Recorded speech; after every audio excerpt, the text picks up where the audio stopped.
रामगढ़ नाम के एक राज्य में महाराज वीर सिंह का राज्य हुआ करता था, जिन्हें सुंदर चीजों से बहुत प्यार था। एक दिन राजा राज्य में अपने सैनिकों के साथ जा रहे थे। तभी उनके सामने एक बहुत ही काली औरत अपने बच्चे को लेकर आती है और कहती है, महाराज, मैं धन्य हो गई, आज आपके दर्शन हो गए। ये मेरी पुत्री है, इसे आशीर्वाद दीजिए। उस काली औरत और उसकी काली बच्ची को देखकर महाराज गुस्से से आग बबूला हो जाते हैं और उससे कहते हैं, तुम्हारी इतनी हिम्मत कि इस बदसूरती के साथ तुम हमारे पास आ गई। सैनिकों, इसे और इसकी बच्ची को हमसे दूर फेंक दो। हम ऐसे किसी भी बदसूरत इंसान को अपने पास भी नहीं देख सकते। महाराज, ये आप क्या कह रहे हैं? हम तो आपको देवता मानते हैं और आप अपनी ही प्रजा के साथ ऐसा कैसे कर सकते हैं? तुमसे कहा ना, मुझसे दूर हो जाओ वरना तुम्हारा सर धड़ से अलग कर दिया जाएगा। ये कैसे निर्दयी महाराज है जिसे अपनी ही प्रजा से इतनी नफरत है। हम भले ही बदसूरत है, लेकिन हमें भी भगवान ने ही बनाया है। इसकी जुबान बहुत चल रही है। सैनिकों, हमारा आदेश है, इसकी जुबान काट दी जाए। हे भगवान, ये कैसा जुल्म है। महाराज, तुम महाराज कहलाने के लायक नहीं हो। देखना, एक दिन तुम्हें इसका अफसोस जरूर होगा। मेरा श्राप है तुम्हें। महाराज उसकी बातों को नजरअंदाज करके महल की ओर चल देता है, जहाँ उसकी महारानी रहती है, रानी शकुंतला। रानी शकुंतला बहुत ही सुंदर थी।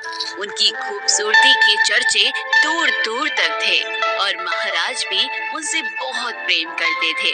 महाराज और महारानी के विवाह के कुछ वक्त बाद महारानी अब गर्भवती थी। हम चाहते हैं हमारी पहली संतान जल्द से जल्द इस दुनिया में प्रवेश करे, ताकि हम उसे बहुत सारा लाड कर सके।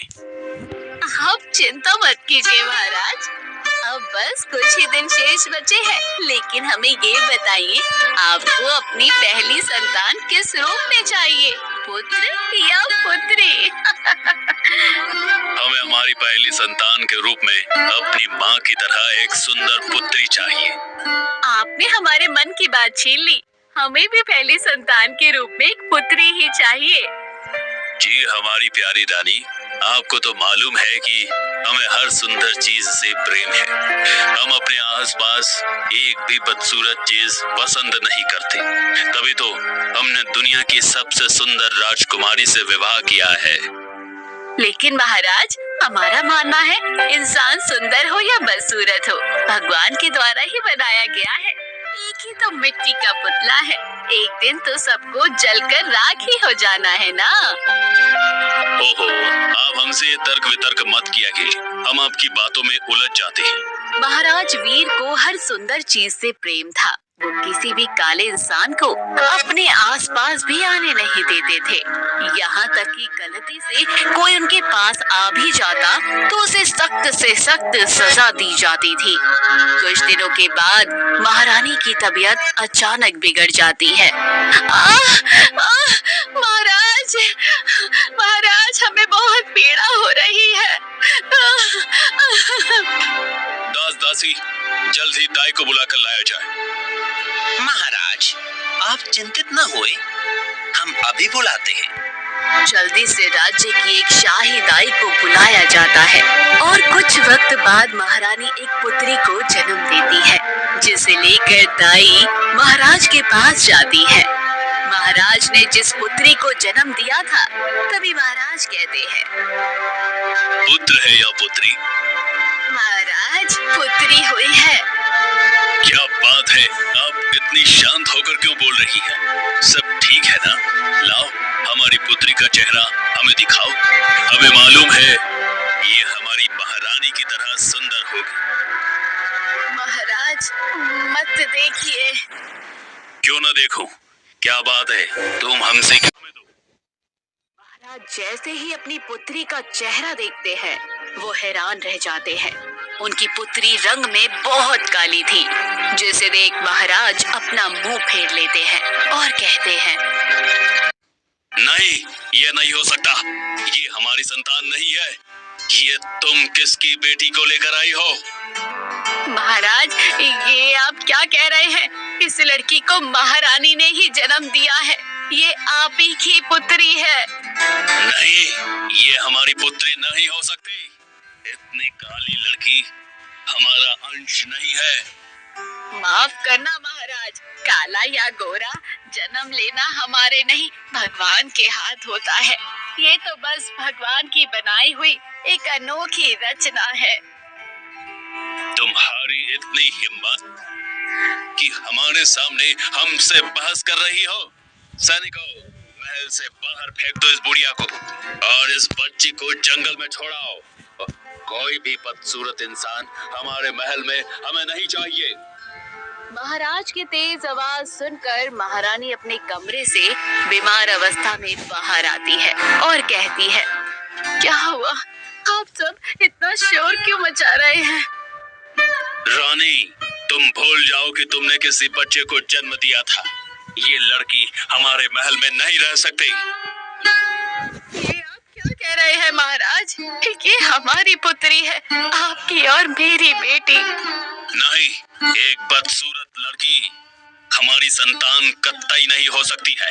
इसे निकालो यहाँ से। महाराज, ऐसा ना करें। अगर काली है तो इसमें इसकी क्या गलती है? नहीं, हमें कुछ नहीं सुनना है। इसे ले जाओ यहाँ से। महाराज, अगर आपने मेरी पुत्री को मुझसे दूर किया तो मैं अपने प्राण त्याग दूंगी। नहीं रानी, ऐसा कुछ मत करिए। महारानी के लाख मनाने पर महाराज उस लड़की को महल में रखने के लिए मान जाते हैं, लेकिन वो उसे अपनी पुत्री नहीं मानते। कुछ वक्त गुजरता है और महल के साथ साथ पूरे राज्य में महाराज की काली बेटी की खबर फैल जाती है। महाराज की पुत्री होते हुए भी उनकी बेटी मोहिनी को पिता का प्रेम नहीं मिलता। कुछ वक्त बाद महारानी एक और बेटी को जन्म देती है, जिसका नाम गौरी होता है। वो बहुत ही सुंदर होती है और महाराज भी उससे बहुत प्यार करते थे। समय के साथ महाराज की मोहिनी से नफरत बढ़ती जाती है। कहाँ है मेरी गुड़िया रानी? देखो, मैं तुम्हारे लिए क्या लाया हूँ। पिताजी, मेरे लिए गुड़िया लाए हैं। वाह, ये तो बहुत सुंदर है। इससे ज्यादा तो मेरी राजकुमारी सुंदर है। पिताजी, मेरे लिए आप क्या लाए हैं? तुम यहाँ क्या कर रही हो? क्या हुआ महाराज? हमने आपसे कहा था ना, इस बदसूरत लड़की को हमारे सामने मत आने देना। ये यहाँ क्यों आई है? क्षमा कीजिए महाराज, मैं इसे ले जाती हूँ।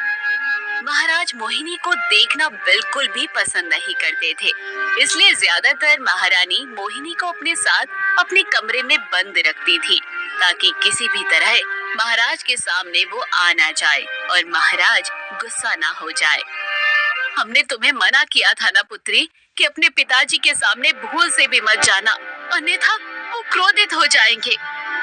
क्षमा कीजिए माँ, लेकिन जैसे गौरी आप दोनों की पुत्री है, वैसे ही तो मैं भी हूँ ना। फिर पिताजी मुझसे इतनी नफरत क्यों करते हैं और वो गौरी से ज्यादा प्यार क्यों करते हैं? पुत्री, हमारे पास अभी तुम्हारे इन सवालों का जवाब नहीं है। जब तुम बड़ी हो जाओगी, तुम खुद समझ जाओगी। एक दिन राजकुमारी मोहिनी महल के पास खेल रहे कुछ बच्चों के पास जाती है। आप सब क्या कर रहे हैं? मुझे भी आपके साथ खेलना है। अरे बाप रे, ये तो बहुत काली है।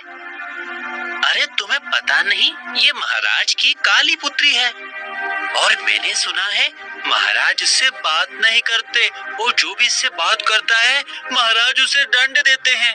हाँ, इसके बारे में तो मैंने सुना है।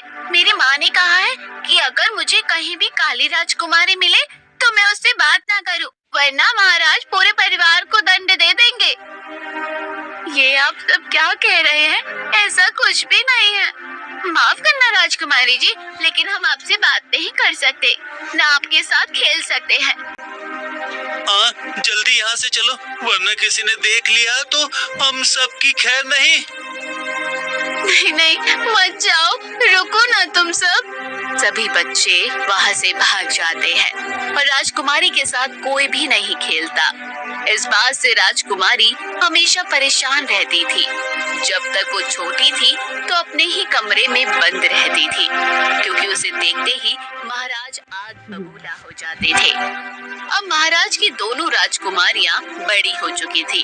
एक दिन महाराज, हमारी दोनों पुत्रियां बड़ी हो गई हैं।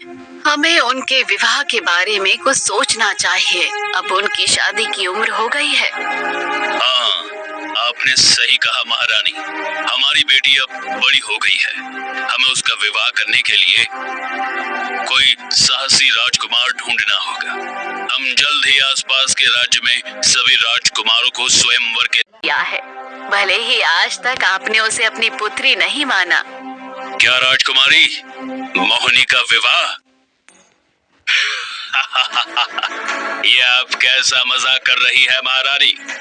भला इस लड़की से कौन शादी करना चाहेगा?